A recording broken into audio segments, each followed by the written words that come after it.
आज हमारे प्यारे गुरु महाराज श्री गुरु ग्रंथ साहिब जी का पहला प्रकाश दिवस है। सबसे पहले मैं आप सभी को इस पावन दिवस की हार्दिक शुभकामनाएं देता हूं। संगत जी, जिनको नहीं पता कि प्रकाश दिवस का क्या मतलब होता है, उनको मैं थोड़ा सा बता दूं कि यह दिन क्यों मनाया जाता है। संगत जी, इस दिन पहली बार श्री गुरु ग्रंथ साहिब जी को तैयार करके पढ़ा गया था। उस दिन को कहते हैं पहला प्रकाश दिवस, यानी इस दिन पहली बार गुरु साहब का प्रकाश किया गया। और इसके साथ ही इस दिन ही सिख पंथ में एक नया पद भी शामिल हुआ, जिसे ग्रंथी साहिब कहा जाने लगा। ग्रंथी उसे कहते हैं जो गुरु ग्रंथ साहिब जी का उस वक्त पाठ कर रहा होता है। तो सबसे पहले जो ग्रंथी बने उनका नाम था बाबा बुड्ढा जी। श्री गुरु ग्रंथ साहिब जी को पहले पोथी साहिब भी कहते थे और आदि ग्रंथ साहिब भी कहते थे। संगत जी, यह आदि ग्रंथ साहिब यानी श्री गुरु ग्रंथ साहिब कैसे बना, इसके बारे में मैं थोड़ा सा आपको बता दूं।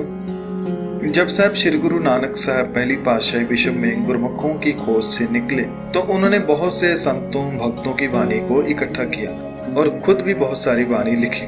और जितनी वाणी एकत्र हुई वह दूसरे पातशाह श्री गुरु अंगद साहब जी को दे दी। दूसरे गुरु ने उस वाणी को छोटे छोटे गुटका साहब तैयार करके संगतों में बांटे ताकि वो उसे पढ़ सके, और खुद भी बहुत सारे श्लोक लिखे। और अंत अपनी वाणी और गुरु नानक जी की वाणी को तीसरे गुरु को सौंप दिया। तीसरे गुरु पातशाह श्री गुरु अमरदास जी ने भी दोनों गुरु साहबान की वाणी और खुद की वाणी को जो उन्होंने लिखी उसे चौथे गुरु साहब श्री गुरु रामदास जी को दे दी। श्री गुरु रामदास जी ने भी पहले 3 गुरु साहबान की वाणी और अपनी वाणी 5वें गुरु को दी।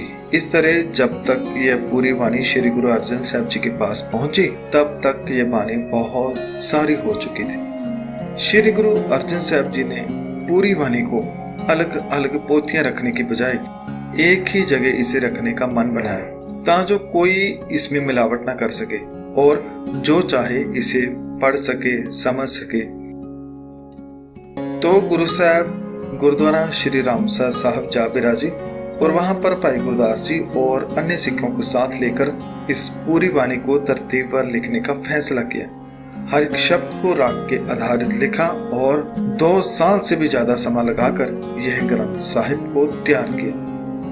यह पूरा कार्य 1604 में संपन्न हो।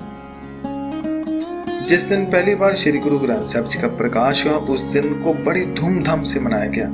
लोग दूर दूर से इसे देखने के लिए आए।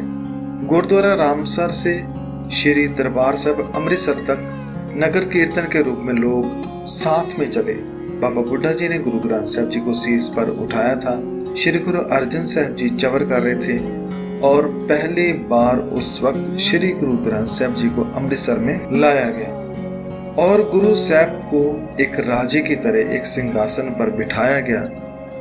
और गुरु अर्जन साहब जी ने संदेश दिया कि आप सब ने जैसे मेरा सत्कार किया है, उससे ज्यादा सत्कार इन्हें देना है। और बाबा बुड्ढा जी को कहा कि आप इन्हें खोलकर पढ़ना शुरू करें, यानी हुक्मनामा लें। तो पहला हुक्मनामा बाबा बुड्ढा जी ने गुरबानी में से लिया था। वो था, संता के कार्य आप करो, हर काम कराओ,